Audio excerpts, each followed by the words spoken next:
Hello students, कैसे हैं आप सब। तो फिर से आपका एक बार स्वागत है एक नए लेक्चर में।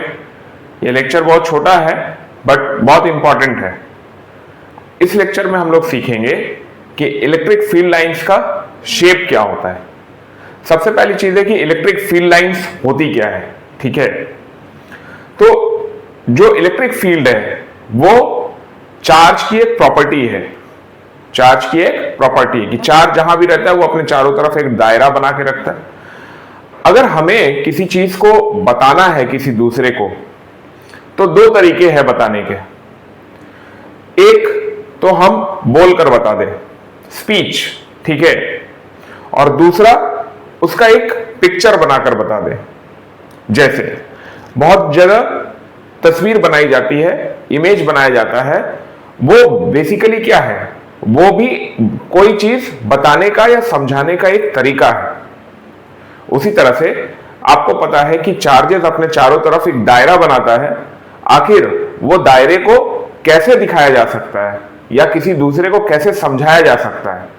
हालांकि इसके पीछे कोई साइंटिफिक रीजन नहीं है, शुरू से ही ऐसा ही बनाया गया है साइंटिस्टों के द्वारा।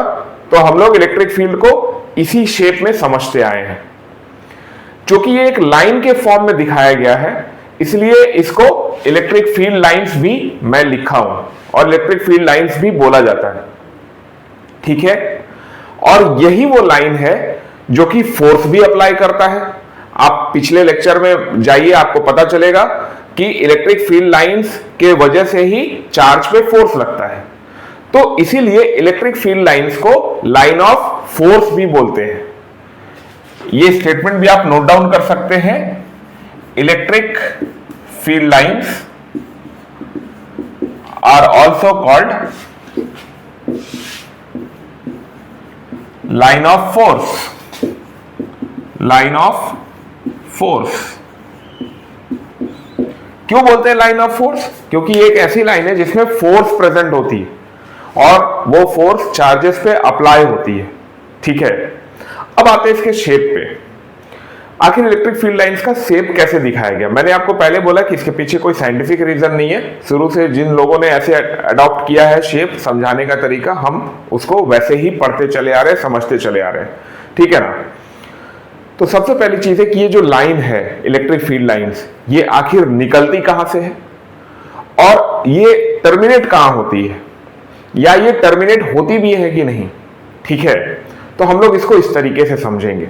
देखिए, अगर हम एक प्लस चार्ज का बात करते हैं, प्लस चार्ज, ठीक है, तो प्लस चार्ज की जो इलेक्ट्रिक फील्ड लाइंस है वो दिखाई गई है कि प्लस चार्ज में इलेक्ट्रिक फील्ड लाइंस चार्ज से ही ओरिजिनेट होती है, चार्ज से ही निकलती है और इनफाइनाइट तक जाती है।